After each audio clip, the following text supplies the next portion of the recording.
So good. I loved it. You have questions for Kyle? What came up? I have one for Kyle, if it's okay. Yeah, please. There. Go ahead. Yeah. So Kyle, I loved how you said that trust is built at the low points. That was like a huge aha for me. And maybe it's obvious, but my question is, what do you do if you're at that low point and you feel like you're ready to make a change, but your partner's not seeing it or not wanting to do anything? What thoughts do you have about that? That's a great question. It's easy to celebrate the World Series wins. It's really hard to sit in a moment where I'm longing for change and my partner either is not ready, not willing, or unable to change. And I may not even know which of those it is. And so I think when we're in those moments of, despair is the first word that came to mind, but I say that because I think that's the emotional experience sometimes people are feeling, like helpless, hopeless, like, can this change? Like, I want this to change so bad. Being able to take a step back and get the help and support that I need first to figure out, what do I need to be safe in this relationship? What are my boundaries? Like, one example, like conversation I've had with couples recently, one partner struggled with significant, severe depression, symptoms of depression. And the other partner, they're like, I love them.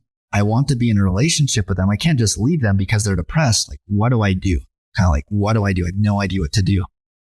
And so talking through that and being able to say, yeah, that's a valid thing. Your partner is really experiencing symptoms of depression.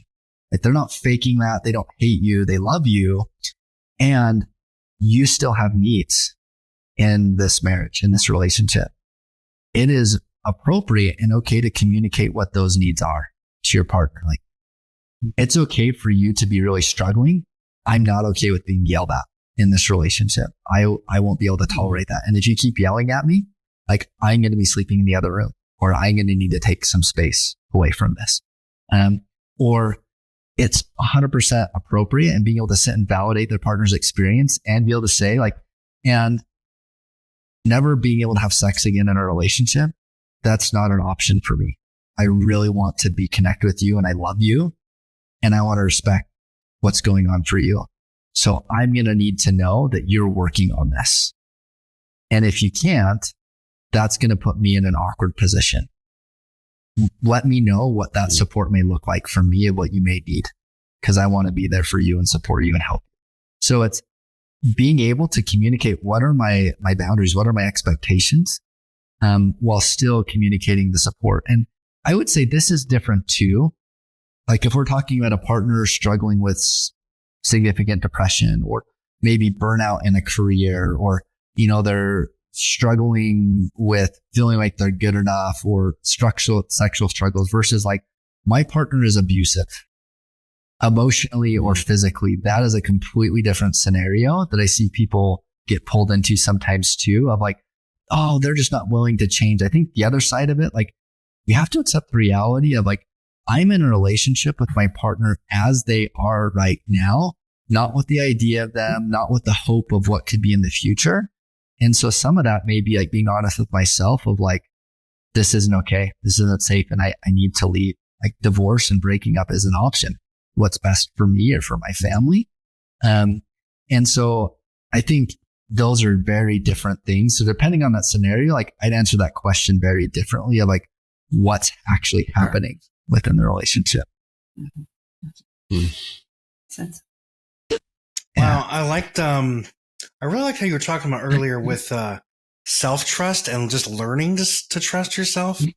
I would imagine that would be a big hurdle for people who've experienced trauma to get to that point. Like, okay, can I make the right decision here?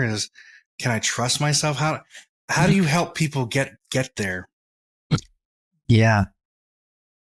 I appreciate that question. And that can come out again, whether it's from like big traumas or like, I've checked all the right boxes.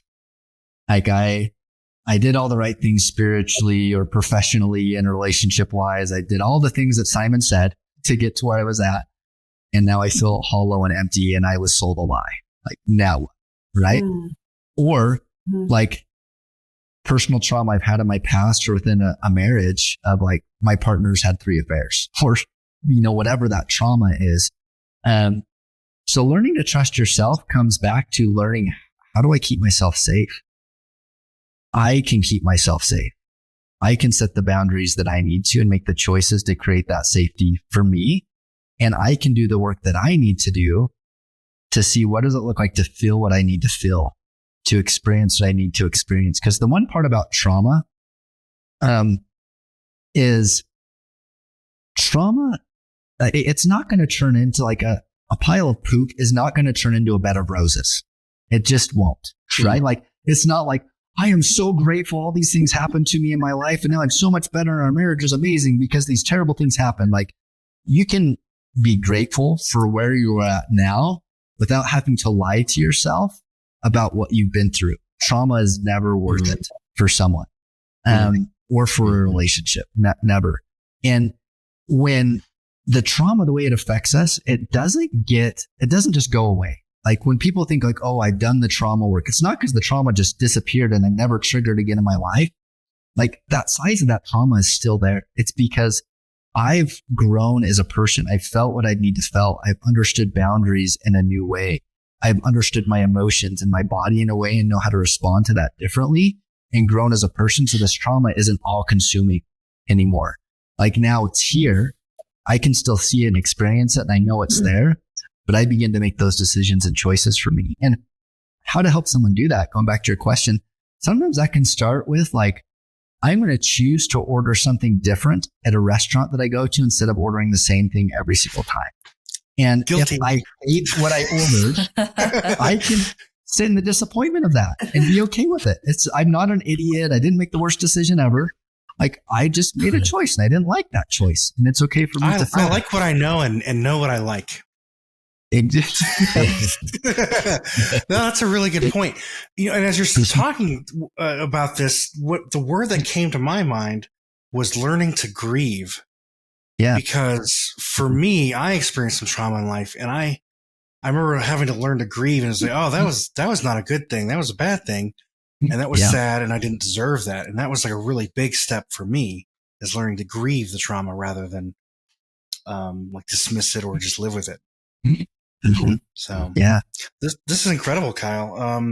One other question I wanted to ask was, do you ever have, as you're talking about boundaries, I imagine are there some people who just have boundaries that are just really, really really push back far and to keep themselves safe? Yeah. Like sometimes when there's boundary difficulties within a relationship, it can go like there's a lack of boundaries. Or like, I'm so boundaried, I have 15 rules before you can speak to me of things that must happen, right? Like not helpful. And that's typically because I feel out of control internally. So I'm trying to control everything else around me. So that probably means I have some personal work that I need to do to understand, how do I actually trust myself to keep myself safe? What does it look like for me to do that work and to grieve and to communicate? Versus trying to control all the things around me so I don't have to feel anything. So I don't have to grieve. So I don't have to experience the emotion of allowing myself to feel the emotion, to experience that. And in a healthy, safe relationship, I can break down with my partner. I can get really upset or reactive. And it's not because I'm too much or that you're not enough for me or I'm not lovable. It's simply because I've been through some really hard things that really hurt, and we can sit in this together and we can cry together and we can not be okay together.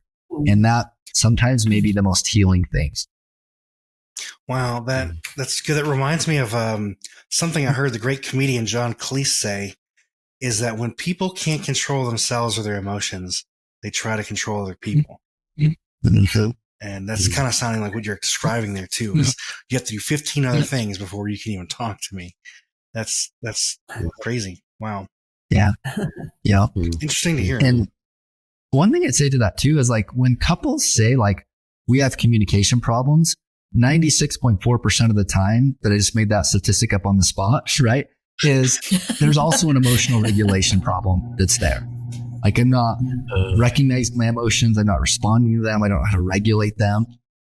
And that's creating or exacerbating those problems too. This is incredible, Kyle. Thank you so much for sharing all this. Yeah. Thank you, Kyle. Thanks again for coming on and sharing so much with us. We sure appreciate it. Yeah. Thanks for joining us today. Hey, do us a favor and take a few minutes to subscribe to our podcast and the Utah Marriage Commission YouTube channel, where you can watch this and every episode of the show. When you hit the like button and leave a comment, your feedback helps us improve the show. And don't forget to share this episode with a friend. You can also follow and connect with us on Instagram at Stronger Marriage Life and on Facebook at Stronger Marriage. Be sure to share with us what topics you want us to explore or what you loved about today's episode. If you want even more resources to improve your relationship connection, visit our website at strongermarriage.org, where you'll find free workshops, webinars, relationship surveys, and more. Each episode of Stronger Marriage Connection is hosted and sponsored by the Utah Marriage Commission at Utah State University. And finally, a big thanks to our producers Rex Polanis and Alexis Alcott and the team at Utah State University. And you, our audience, you make this show possible. The opinions, findings, conclusions, and recommendations expressed in this podcast do not necessarily reflect the views of the Utah Marriage Commission